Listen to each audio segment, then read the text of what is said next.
বধূ বিদেশ থেকে আসছে, বধূকে মালাখানি পরিয়ে আমার ঘরের বধূ আমি আমার ঘরে তুলে নেব। এই যতন করে মালা গেঁথেছিলাম, যতন করে মালা গেঁথেছিলাম, যতন করে মালা গেঁথেছিলাম। আমি মালাটা কত সুন্দর করে গেঁথেছি। বধূ আসবে বলে এলো না, যতন করে আমি গেঁথেছিলাম। বধূ আসবে বলে এলো না, যতন করে মালা গেঁথেছিলাম। বধূ আসব বলে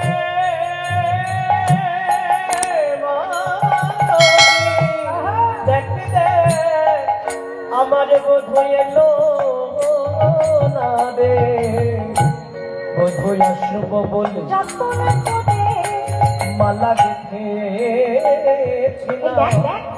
মালাটা কত সুন্দর করে গেঁথেছি, বধূ আসবে পড়াবো, বধূ এলো না।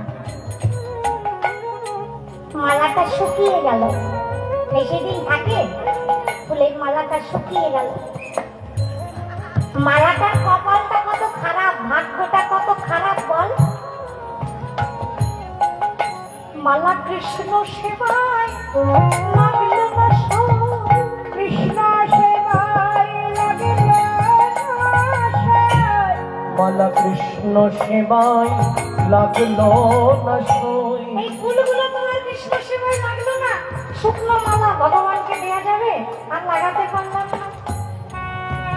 সখীগণ বললেন, দেখ রাধে, সব ফুল তো ভগবানের সেবায় লাগে না, ওর ভাগ্যে ছিল না তাই লাগেনি। রাধারানী বললেন, না না, ভাগ্যে ছিল, এই মালাটা ভাগ্যে ছিল, সে কৃষ্ণ সেবায় লাগবে, কিন্তু ভাগ্যটা দুর্ভাগ্যে পরিণত হয়ে গেল। ভাগ্যটা ওর খারাপ ছিল না, পরে খারাপ হয়েছে। দেখুন রাধারানী কেমন কথা, আর যার কাছে